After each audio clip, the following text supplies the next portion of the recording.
So you bought your first liquidation pallet, but you don't really know if you need to list the items in new or used condition. I'm going to be talking all about how we gauge, how we list these items on our website or on eBay or Amazon if we get items from a liquidation place, or if we get items on a pallet. Coming up.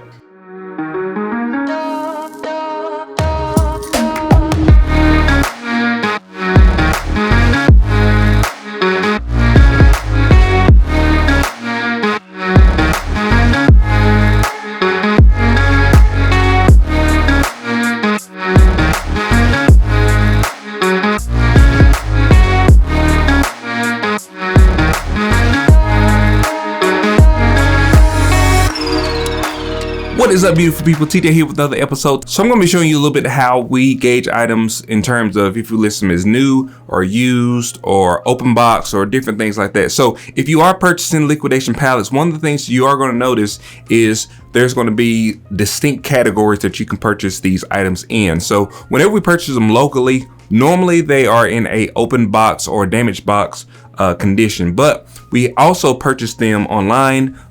We've purchased some from bulk.com. We purchased some from Wholesale Ninja. They was in the shelf pull condition. So that means that these items were on the shelf for a certain period of time. They liquidated them, or they went to the clearance bin and they didn't sell, so they liquidated them off just to get whatever profit they could out of these items. So these items, they could have some shelf wear. They could have been on the shelf for months, years. You don't know how long these items have been on the shelf. They've been shipped, they've been packaged, they've been moved, they've been looked over, they've been dropped on the floor. So a lot of times when you get these shelf pull type items, they are going to be they are going to have box damage. They're going to be dirty.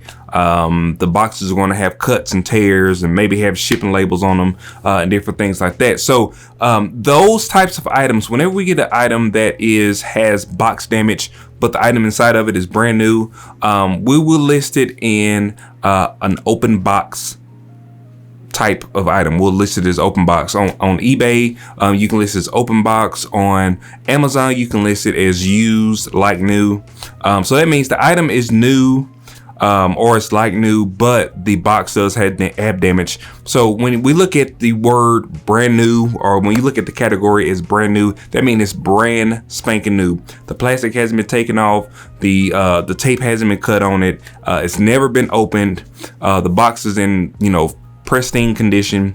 That's what Amazon considers brand new. So you have to be careful, especially if you're going to be selling your items on Amazon, to make sure that you're not listing anything in brand new condition and it's in a other state other than brand new, because they will send those items back and Amazon will hold that against you. So just make sure you understand exactly what category to place those items in. So I'm going to talk a little bit about some of the items that we get. Different categories that we get normally come in different stages. So I'll talk a little bit about our Home Depot pallets first. So if you've seen my video about the Home Depot lights that we purchase, most of the time when we get those Home Depot lights, those are in a brand new condition. Now, that doesn't mean that the boxes doesn't have any extra tape on them or any labels or anything like that on them, but that does mean that the box is in a pristine state. That means that the box is not damaged, it's not open, and it has never been opened.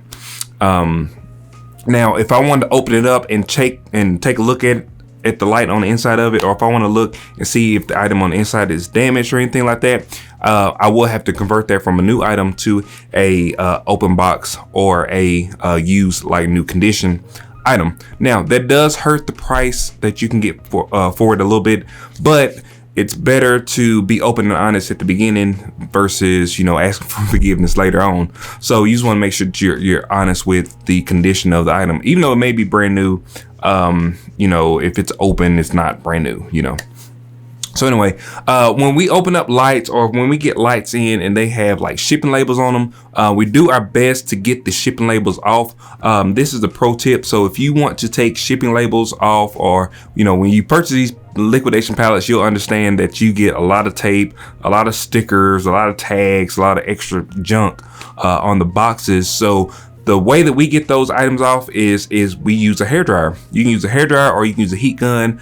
You just go over the label a couple times. Those labels generally will peel right off without actually damaging the box. So You want to make sure you get all those labels off. A lot of times you'll have shipping labels, especially if it's like a Home Depot, or if it's like a larger item, it'll have a shipping label on the outside of the box itself. So you want to take that off because it does have somebody else's information on it, and you don't want to send that or sell that to somebody with that person's address and information on it. One of the other items that we generally get is, especially from bulk.com, is Target items. A lot of the Target items that you get are in a new condition, so they're brand new.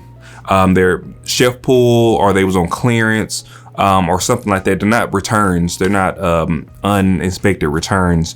So those items we will list in a new condition as long as they are in a new condition. If the plastic is on, nothing's been ripped off, nothing's been opened, we will list those in a new condition. Now, when you get Target returns, or if you get Target shelf pulls, or if you get anything from Target, normally they have like a yellow sticker on it. That's kind of how you know that it's Target. Just make sure you take those stickers off. That way you're not showing where that item came from.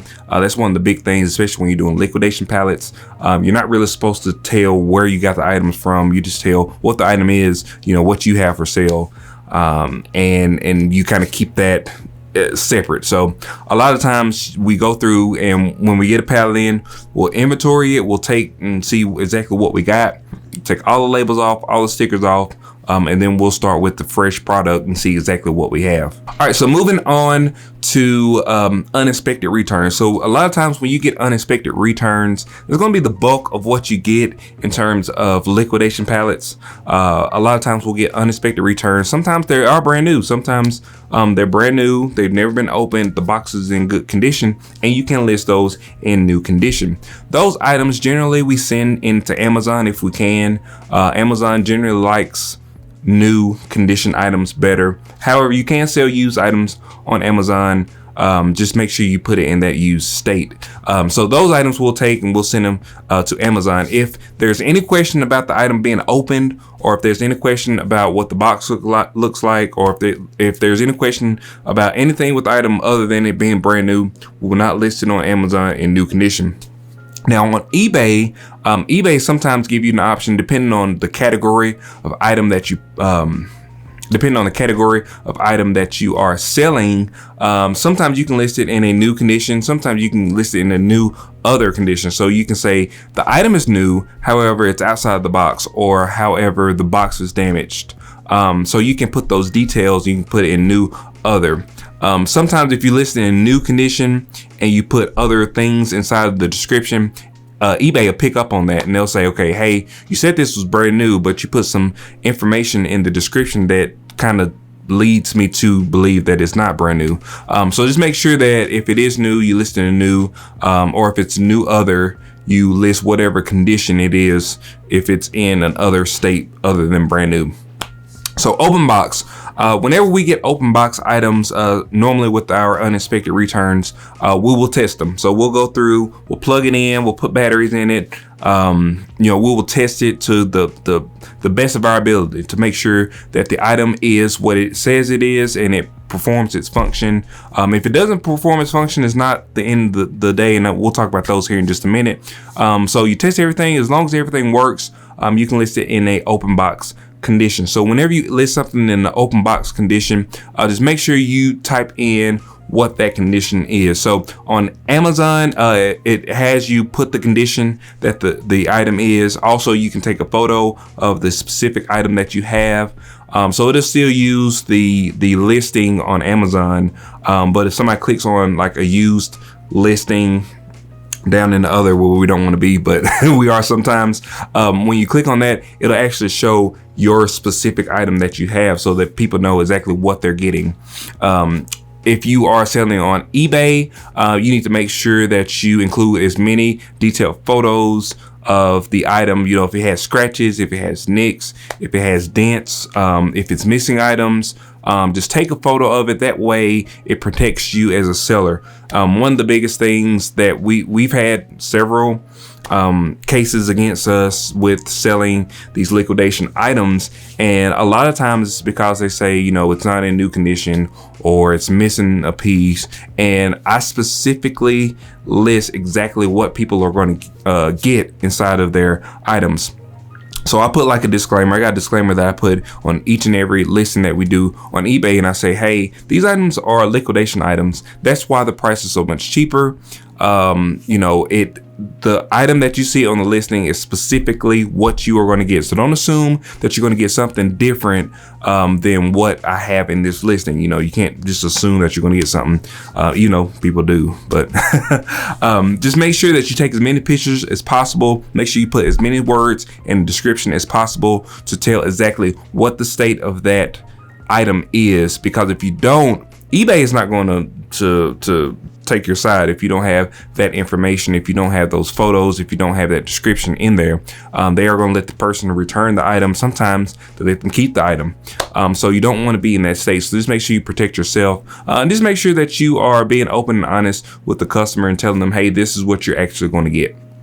All right, so moving on to items that are broken. We have actually gotten a lot of items that were actually broken, a lot of items that, you know, you would assume that's not resellable. People buy broken items. A lot of times people will have an item that is broken and they need a part for it, or they may need the outside of the shell. One of the most profitable things that we've sold that was broken was a Nintendo Switch. You would assume that, okay, this Switch doesn't work, it doesn't turn on, the screen is broken, it's missing the left controller, you know, nobody wants it. But people will pay, they will buy those and they will refurbish those, and they will either use them or sell them as a used like new or whatever it is, whatever the case may be. But don't be afraid to sell an item that is broken. So this is the way that we take care of items that are broken. Specifically for eBay, whenever we are listing an item that is broken, we'll put on there for parts only, does not work. We'll put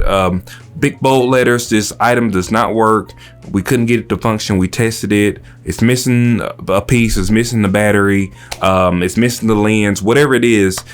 We put that specifically in the description. That way they know exactly what's wrong with that item.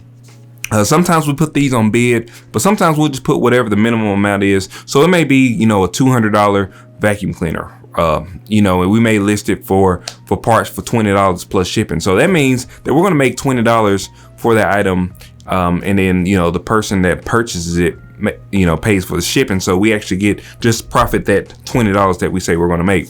A lot of times the way we do that is we look at the price per item, and then we say, okay, we need to make $5 on this, so we'll sell for $20. We'll make $15, and then pay for shipping, and we still sold the item. So if you want to see how we price items or how we keep up with the prices of items and see what we need to make on each item, I'll leave a link to my last video, which was on the inventory kind of software and different things that we use. I'll leave that in the description section below. So with those broken items, you want to make sure that you stress in the description that this is broken. And then there will be no returns unless you're going to take returns on a broken item. I don't suggest taking returns on a broken item. When people are buying something that's broken, they should know for sure 100% that this is what they want. That way that you're not liable for return shipping or different things like that because the item is broken. The people should know that they're buying a broken item for parts and they can't take the parts off that they want and send it back. So just make sure that you put that in the description, you put it for parts not working, and you put on there that there are no returns. Now, eBay will stand up with you if you have somebody try to return something that says no returns, and that you specifically, explicitly put in the description that, hey, this is a non-returnable item. So this basically a contract saying that if I sell this to you, you know when you buy it that this is not returnable. So make sure that you want this item because you cannot return it back to me. So that's basically the three kind of ways that we list items we look at. It's either new, open box, or in a not working, for parts only type of situation. Now there are some caveats here and there where it'll be something a little bit different, but basically that's the three categories that we list items in. So if there's any question, if it's brand new and it looks great, then we'll list it in brand new. If it's something there's a question about, well, it may have been open, look at this tape look like it's been taken off and put back on, it's an open box. Just automatically, don't even think about it. Even if you open it up and it's brand new with plastic and everything, it's automatically an open box item because you literally open the box. So just make sure you keep that in mind, because it will protect yourself and it will protect your reputation as a seller if you are open and honest with your customers. So that is going to be it for today, guys. If you like these types of videos, please like, share, and subscribe. I really appreciate it. Also hit that bell icon so you can get notifications whenever I release new videos. I will see you guys on the next one. Peace.